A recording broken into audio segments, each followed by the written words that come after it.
બની છે જે સ્કૂલમાં શાળામાં જે રસોઈયા પર આરોપ લગાવવામાં આવ્યા છે છેડછાડીનો, તો જે રસોઈયા છે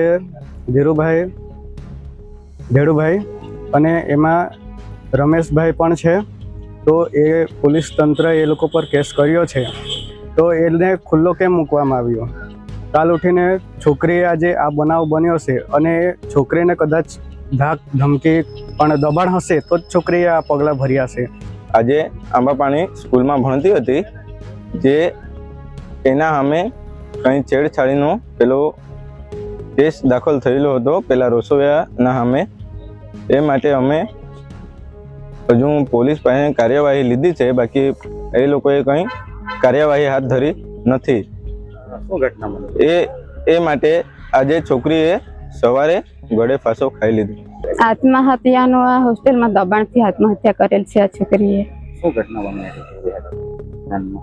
ધ્યાનમાં તો વધારે નથી મને આવતું, કઈ ઘટના તો બનેલી હોય એટલે જ છોકરીએ આત્મહત્યા કરેલી છે.